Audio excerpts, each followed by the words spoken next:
The stove. Over here. I mean, my stove. I think I left it on. 2002 was wild. It gave us a brand new currency, a brand new pop superstar, and even Spider-Man swinging into history. And speaking of wild, That ain't right. did you know that by 2002, South Park had already used the S word over 150 times in a single episode and then went on to win an Emmy?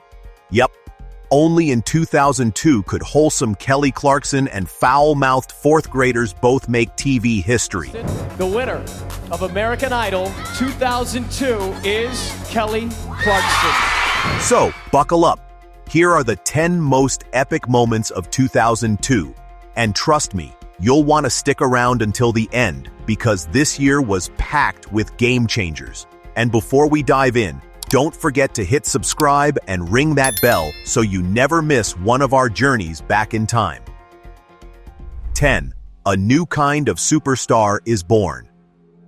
Summer 2002 gave us a revolution in entertainment, American Idol.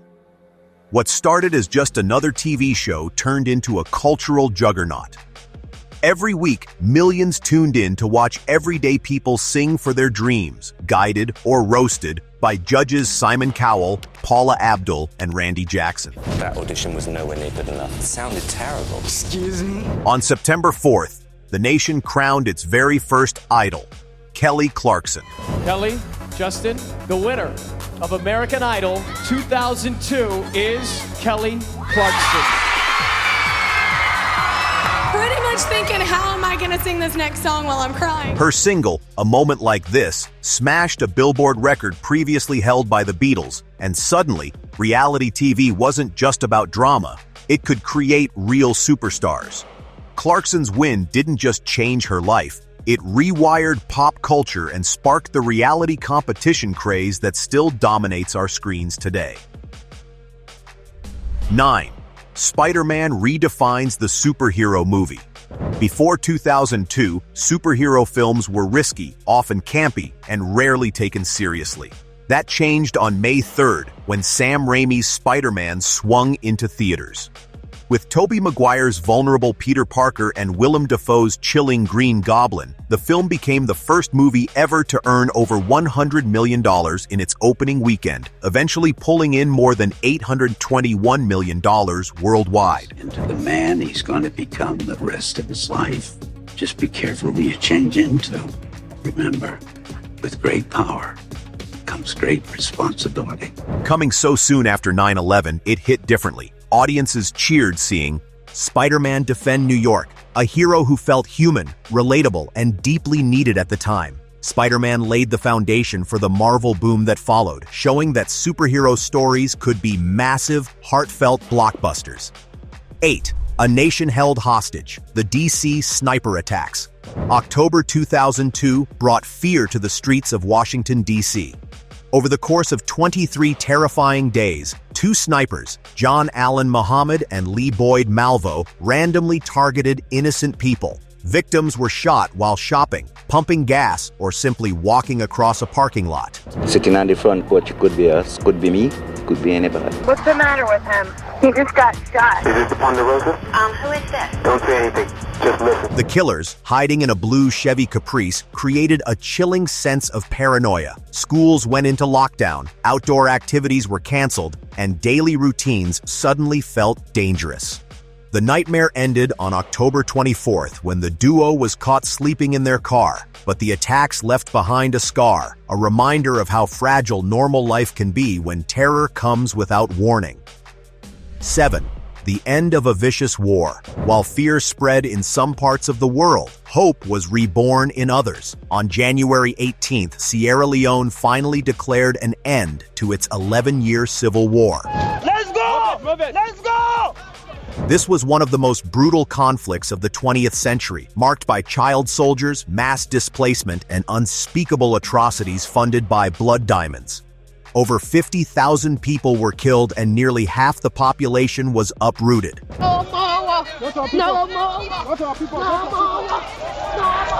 Thanks to British and UN intervention, fighters were disarmed and peace was restored.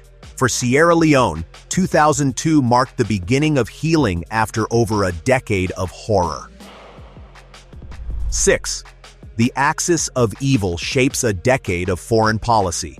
On January 29th, during his State of the Union address, President George W. Bush introduced a phrase that would define U.S. foreign policy: the axis of evil. Some of these regimes have been pretty quiet since September the 11th. North Korea is a regime arming with missiles and weapons of mass destruction. Iran aggressively pursues these weapons and exports terror. Iraq continues to flaunt its hostility toward America and to support terror. States like these and their terrorist allies constitute an axis of evil, arming to threaten the peace of the world by seeking weapons of mass destruction. Naming Iraq, Iran, and North Korea as threats to global peace, Bush warned the world about weapons of mass destruction and sank 80 sponsored terrorism. The phrase, crafted by speechwriter David Frum, set the stage for years of military action, most notably the Iraq invasion in 2003. Whether you agreed with it or not, the Axis of Evil speech redrew the world map of politics and reshaped the global war on terror for years to come. 5.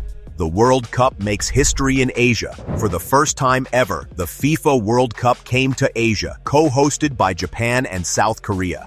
The final showdown on June 30th saw Brazil face Germany in Yokohama. All eyes were on Brazil's legendary forward Ronaldo.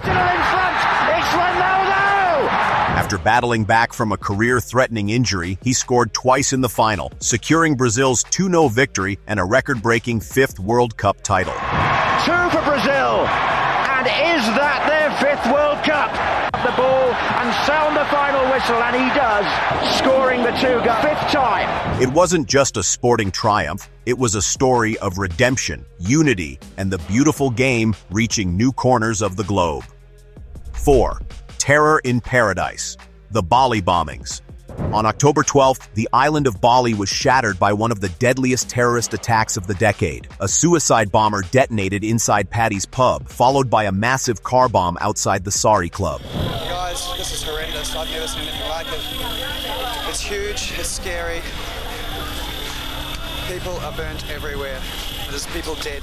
The blasts killed 202 people from more than 20 countries, with Australians making up the largest group of victims. Hundreds more were injured. The attacks, carried out by Jamaah Islamiyah, brought the war on terror to Southeast Asia, showing that even paradise wasn't safe.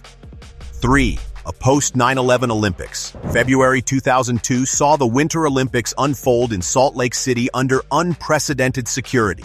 Just 5 months after 9/11, these games became a global symbol of resilience. In a moving moment, a torn American flag recovered from the rubble of the Twin Towers was carried into the opening ceremony by athletes and first responders. There is the flag that was buried in the rubble for 3 days, recovered, turned over to the National Guard for what was to have been a ceremonial destruction. Instead, a National Guard colonel gave it to Port Authority Police. Since then, it has flown at Yankee Stadium during the World Series, was featured in the Super Bowl pregame show. 8 U.S. athletes from different sports were selected by their teammates to carry it into the Olympic Stadium. The crowd fell silent, tears streaming as the world watched. The games went smoothly, proving that even in the shadow of tragedy, the human spirit could come together in celebration and unity. 2. The biggest U.S. government shakeup in 50 years. In November 2002, the U.S. government made history by creating the Department of Homeland Security. The Homeland Security Act combined 22 federal agencies, including the Coast Guard and the Secret Service, into one massive department. One member not with us is with the Homeland Security Act. We're doing everything we can to protect America. We're showing the resolve of this great nation to defend our freedom, our security, and our way of life. Born from the failures that led to 9/11, DHS became the nation's front line against terrorism, fundamentally transforming American security and how government agencies work together. 1. A continent gets a new currency. January 1st, 2002. Europe woke up to a new reality. For the first time in history, 12 nations ditched their iconic national currencies to embrace one unified coin and note, the euro. Over 300 million people began using euros, replacing francs, marks, lira, and more. By March, the euro was the sole legal tender. It wasn't just a financial change, it was a symbol of European unity, a single currency binding nations together. The euro's introduction remains one of the boldest economic experiments of modern times, reshaping travel, trade, and identity across the continent. From iconic sports triumphs to cultural revolutions, from terror to unity, 2002 was a year that proved history never stands still. It was a year of endings, beginnings, and transformations that still shape the world today. So, what's your strongest memory of 2002? Drop it in the comments. We'd love to hear your stories. And if you enjoyed this journey back in time, don't forget to like this video, subscribe, and hit the bell for more epic moments from the past. Thanks for watching, and we'll see you in the next one.